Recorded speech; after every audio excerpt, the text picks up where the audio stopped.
if there were ever a year for Netflix or other streaming services like Amazon to dominate the Oscars, you would think it should have been this year at the Oscars. The Oscars were more than a week and a half ago now, but there's this last topic I want to touch on for it.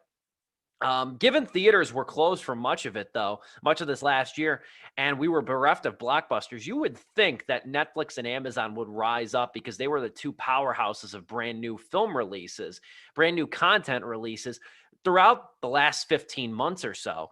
Netflix earned a whopping 36 nominations. That's the most of any studio this year at the Oscars. It earned 36 nominations, but only took home 7 awards, none in the major categories.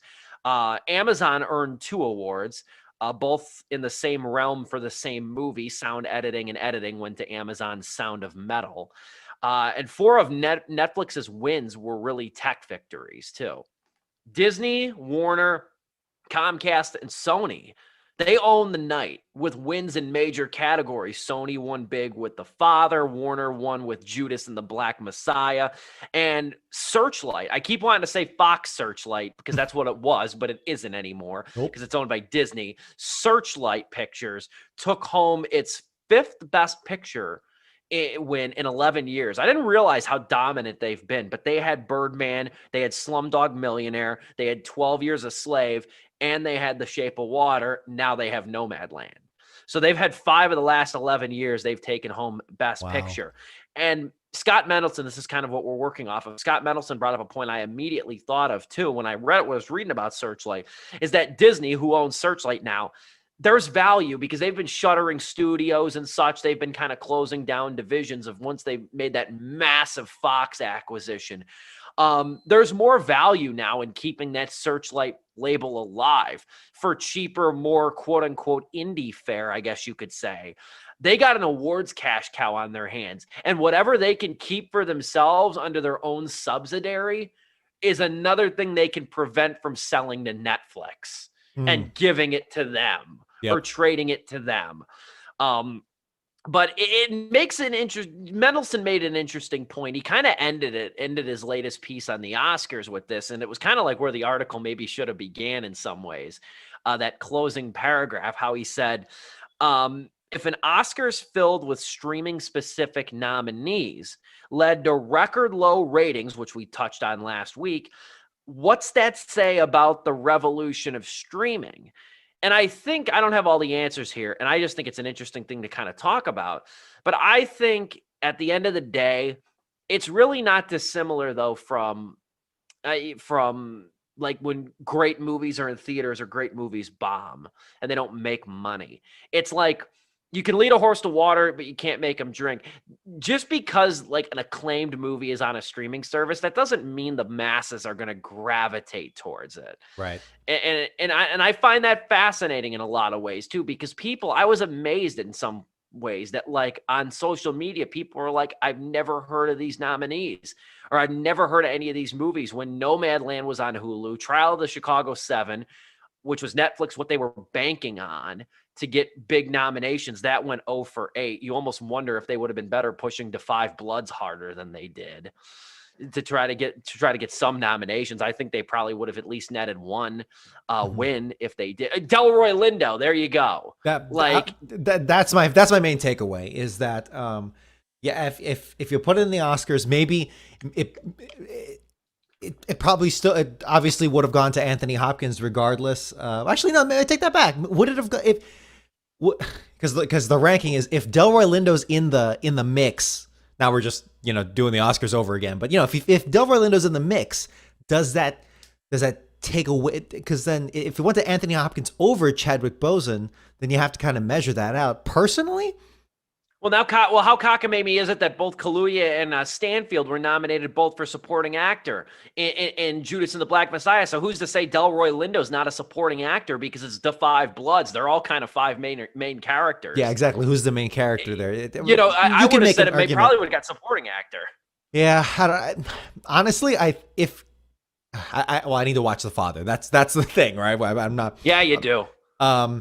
Because actually I mentioned that I think it was between Nomadland and The Father where it's like, yeah, all these awards, I should probably go watch Nomadland. And and the father too. But honestly, I think because you would think, and Scott Mendelson in the piece mentioned this, you would think that Trial of the Chicago 7 would have taken home something, right? You got Aaron Sorkin, you got that snappy dialogue, you got something really topical, right? So it's a movie about protest. It's a movie where the protesters kind of get their day in court, and they do kind of get their comeuppance at the end. Maybe you can't so say that about the actual real life people as well, but in terms of just how the dynamic is, you would think it'd be a winner. I would imagine the producers are thinking there, man, we had everything lined up here. Why didn't that take home something? I can see though that maybe that movie didn't quite have the edge or the X factor that it really needed to at least compete with all these, Promising Young Woman had something a little more edge to it. Minari had something really refreshing to it as well, despite being a very subdued movie that kind of seems like Oscar bait, but in actuality, it's really more to it than lies underneath that surface, that muted surface. So I can see that too. I mean, honestly, the truth is, Bill Maher was right. The movies are just really sad this year, so that's the reason. And they paid for it, but no, I'm kidding. Screw Bill Maher and that dumb take.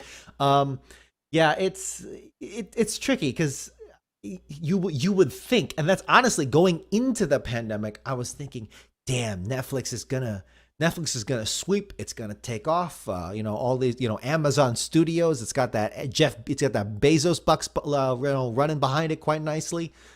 Even Steve here is playing with his lighting. Everyone's getting experimental and stuff. But honestly, at the end of the day, people just people want to watch what they want to watch, and I think it's like how Godzilla versus Kong. There you go.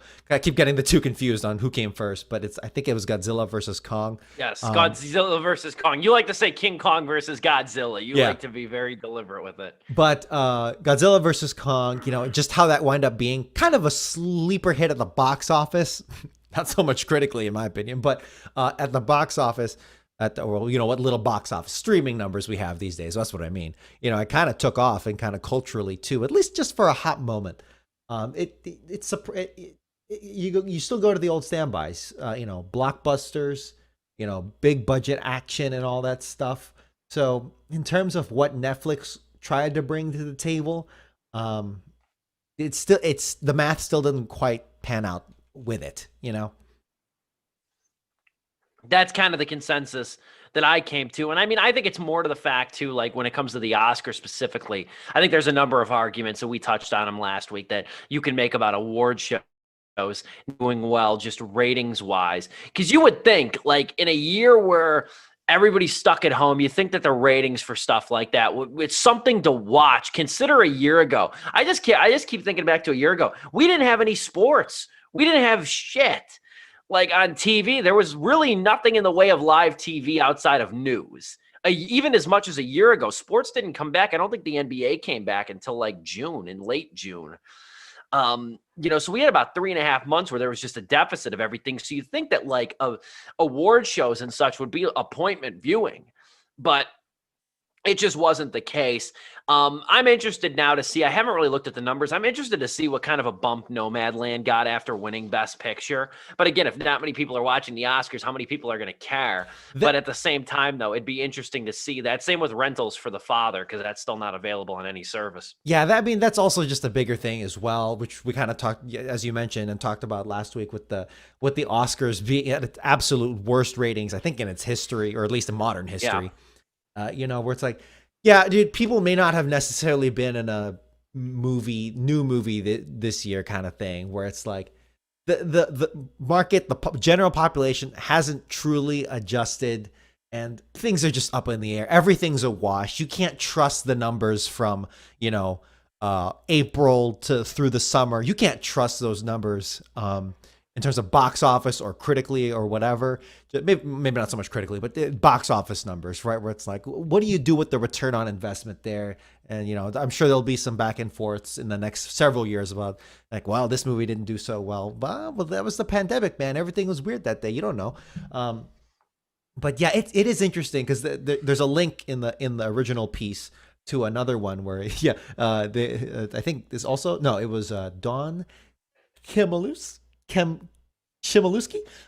with Netflix once again loses out in the Best Picture sweepstakes. This was a bit ago, and yeah, you would think with the Trial of the Chicago 7 and Mank, which is like a La La Land-esque movie, not like in terms of how La La Land actually is or feels like as a movie, but just in terms of its Oscar magnetism, it's it's all about Hollywood, literally the making of Citizen Kane, or like a dramatization of how that writer operated. It's something that you think critics would fawn over, and it won Best Cinematography, so certainly it didn't come home with nothing, and certainly right with cinematography, yeah.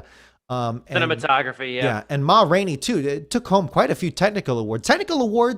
Costume production, yeah. Yeah, they came through, as you mentioned, for Netflix.